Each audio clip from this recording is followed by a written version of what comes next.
Hello, I like money. If you want to ask a question for the next Q&A video to 500 subscribers, make sure to join the Discord, link in the description. 100% free. I have a thread there where you can ask all your questions. First question comes from Gerard. Do you think the Microsoft Activision deal will go through? Alright, this is a subject that I've really studied a lot recently, and I have a good amount of knowledge on it. To sum the deal up to people who don't know about it yet, Microsoft is buying Activision-Blizzard for, I believe, $69 billion. Activision-Blizzard owns a bunch of gaming brands, most notably Call of Duty. Call of Duty, I think they've done a really good job personally. They have a new system.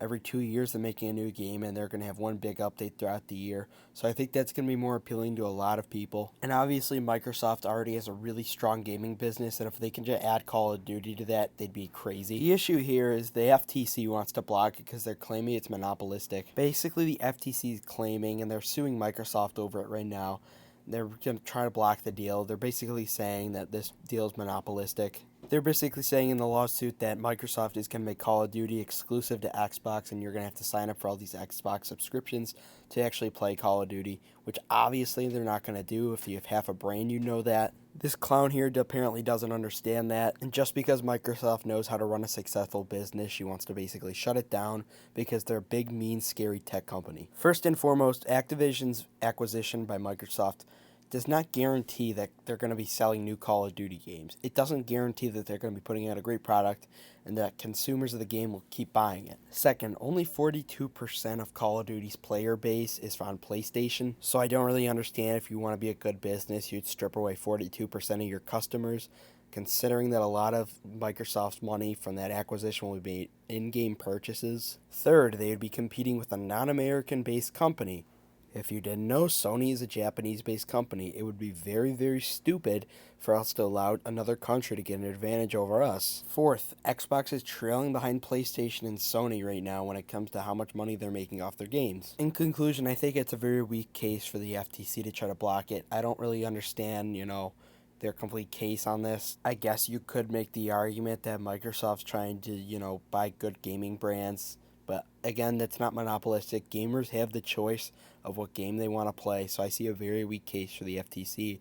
And yes, I do think the deal will go through, and I'm like 95% confident it will. Gerard asked another question. Do you believe we're in a lost decade? I had to be kind of informed on this myself, but a lost decade is basically where the stock market really doesn't do anything. It's basically already peaked, and it's just a bunch of highs and lows with no growth or decline at the end of the decade. I don't think we're in a lost decade, but I do think we are in a lost half decade, if that makes sense. I think that the next 3, 4, 5 years will kind of be like in the market we're in now. They have many bull markets, many bear markets, and just a bunch of buying opportunities in general. Best thing you can do, obviously, just dollar cost average. Find businesses that you believe strongly in and dollar cost average into those. I think we got some issues right now that we got to deal with as a country. I know egg prices are like $12 per egg right now. Inflation's still pretty bad, so we got to get some things under control. I think next 3, 4, 5 years, bunch of highs, bunch of lows, but at the end of the day, you're just going to see complete flat. Thank you, Joe Rod, for the questions. And next, what companies do you believe will outperform the market this year? This is submitted by Rezi. To start off, I think energy stocks are going to keep on going up. I don't see really a situation right now. I don't think the Russian-Ukraine war is going to end, even though Russia makes up only like 10% of world's energy.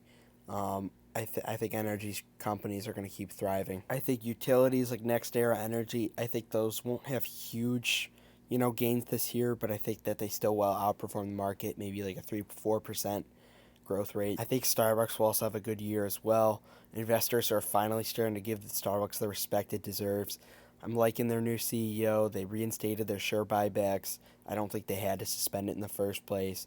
They have a really good growing dividend, so I think Starbucks will definitely outperform the market this year, but obviously you can't predict the market. I think Visa outperforms the market this year and MasterCard as well. I think Microsoft could, because I think it's such a good valuation right now with Microsoft. Like, I don't see how it could possibly go lower. Obviously, I've said that with other stocks like Intel. I don't want it to outperform the market this year, but I could see it, with this new ChatGPT investment that they're making. I could see them definitely outperforming the market this year. And lastly, I think Visa will keep up with their really good performance as well compared to other REITs. I think that they'll outperform other REITs and the market this year. And a sleeper pick here, I don't think a lot of people are going to like it, but I could see Disney having a bounce back year as well. Next question comes from John. He asks, do you invest the same in your different accounts? Example, Roth IRA versus regular versus other. I only have one account right now. It's my custodial. I have control of it until I'm 21, I believe, which is kind of nice. So, you know, we don't pay taxes till we're 21 on this channel, baby.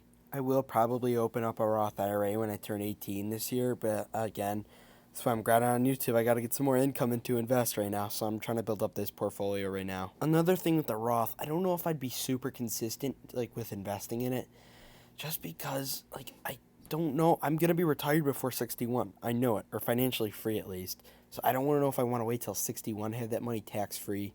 I'm just not 100% on it, but I definitely do want to open up a Roth and contribute somewhat to it. Thank you for your question, John. Next question is from Car Simplified. Check out his channel. What taught you to take the leap into investing? Great question. I actually just answered it on John's podcast. Bit of an embarrassing story here, but the YouTuber Darman made a video when I was like in 7th or 8th grade, roughly 3 years ago now. So he made a video. It was basically about how you should, invest your money while you're young and how it reaps the rewards later on in life. And I don't know why, but it kind of like motivated me to actually start saving. Eventually started asking, my dad about investing in the stock market because he always talked about it. Learned about it. It was kind of simple to me when I really, started taking in the information. Eventually I started watching like YouTube content about it, like Zach from Dividend Data.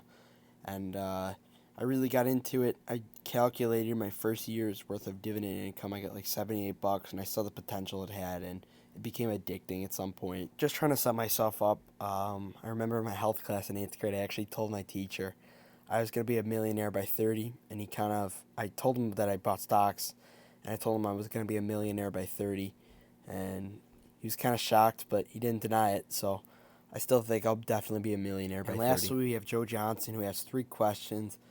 First off, he asked, what stocks do you like for next year performance-wise? I kind of already answered that, but just to sum it up, I think energy stocks, Starbucks, Disney is a sleeper pick, Vici and Visa. Then he asked, what are your plans for earnings week, which is basically this week. With earnings, I like earnings season because it gives you good opportunities for it's a lot of overreaction in a really short period of time. People can say Microsoft's the best stock one day, and then they say they'll be selling it the next day. That's why I love it. It's no crazy fundamental change in the business unless it's Intel. Right now I am eyeing a few stocks. I'm going to definitely have a lot of cash on hand, so make sure to join the Discord right now because I will be posting all those buys so you guys don't have to wait till the end of the month to see it and my portfolio updates. I'll just be looking for overreaction, man. That's it. And, of course, patience. I think I have a rule. If any stock drops more than, 10% on earnings, if really bad news, for example, it happened with Target, I'll wait, let the news sink in, and then I'll buy. Again, make sure to subscribe because I will be posting out and pumping out so much stuff this week for earnings, trying to keep you guys all posted. Ideally, I'm eyeing Microsoft right now.